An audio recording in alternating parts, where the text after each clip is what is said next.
दे दी हमें आज़ादी बिना खड़क बिना ढाल, चरखा ही चलाने से आज़ादी आई नहीं साथियों। भारत को आज़ाद कराने में कई लाखों भारतीयों ने अपने खून का एक एक कतरा देके आज़ादी हासिल की है। आज़ादी आई नहीं, मिली नहीं, हमने ली है, हासिल की है। भगत सिंह, राजगुरु, सुखदेव, मंगल पांडे, राम प्रसाद बिस्मिल, चंद्रशेखर आज़ाद, खुद्दीराम बोस, तात्या टोपे, न जाने कितने फ्रीडम फाइटर्स ने, यहाँ तक कि माओ ने अपने नवजात शिशुओं को भी अपने कलेजे पे पत्थर रख के तोप में रख दिया गया। इतिहास पढ़िए आप उठा के। खाली चरखा ही चलाने से आज़ादी नहीं मिली है, इन लोगों की बदौलत आज़ादी मिली है कि आज हम खुली फिजाओं में सांस ले रहे हैं। और साथियों, एक चीज़ हमें और सिखाया गया बचपन से कि कोई एक गाल पे मारे तो उसे दूसरा गाल भी दे दो। हमारे राष्ट्रपिता कहते हैं, हम कैसे ये बात मान लें? यही कायरता के बीज जो राजनीति ने इतने सालों में कन्याकुमारी से कश्मीर तक बोए हैं, जिसका खामियाजा हमारे वीर सैनिकों को गालों पे थप्पड़ खाने पड़ रहे हैं, पत्थर मारे जा रहे हैं। ये कायरता के बीज जो हमने बोए हैं, क्योंकि हमें तो बताया गया कोई एक पे मारे तो दूसरा भी दे दो। उनके हाथों में गन है, कंधे पे हथियार है, लेकिन वो चला नहीं सकते। साथियों, डॉक्टर हरिओम पवार की 2 लाइनें हैं, मैं आपसे आज शेयर करना चाहता हूँ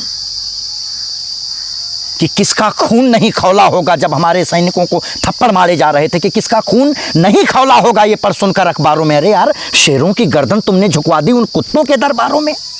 नहीं, हम कृष्ण को मानने वाले हैं।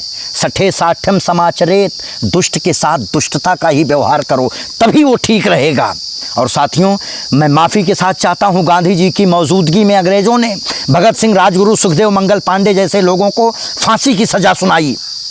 आतंकवादी कहा गया। हमारे फ्रीडम फाइटर्स को देश के लिए आवाज़ उठाया, उन्होंने आज़ादी के लिए आवाज़ उठाया। गांधी जी उनका केस लड़ने से मना कर दिए, नहीं लड़े थे, उन्हें आतंकवादी कहा गया। मैं आपसे कहना चाहता हूं कि अगर अपने देश से प्यार करना, आज़ादी के लिए आवाज़ उठाना, अपने देश के हित में आवाज़ उठाना अगर आतंकवाद है, तो मैं भी आतंकवादी हूँ। और हर भारतीय आतंकवादी है जो अपने भारत माँ से प्यार करता है।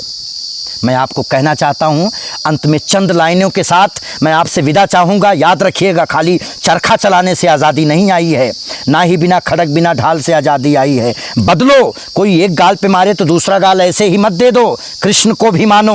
बांसुरी बजाने वाले कृष्ण इस देश में पैदा हुए हैं, तो चक्रधारी कृष्ण भी पैदा हुए हैं। सठे साठम समाचरेत सिखा के गए हैं।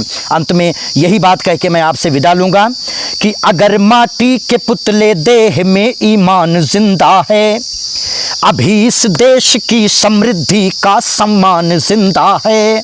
न नेता से, अभिनेता से, न भाषण से, न वादों से, शहीदों की बदौलत पूरा हिंदुस्तान जिंदा है।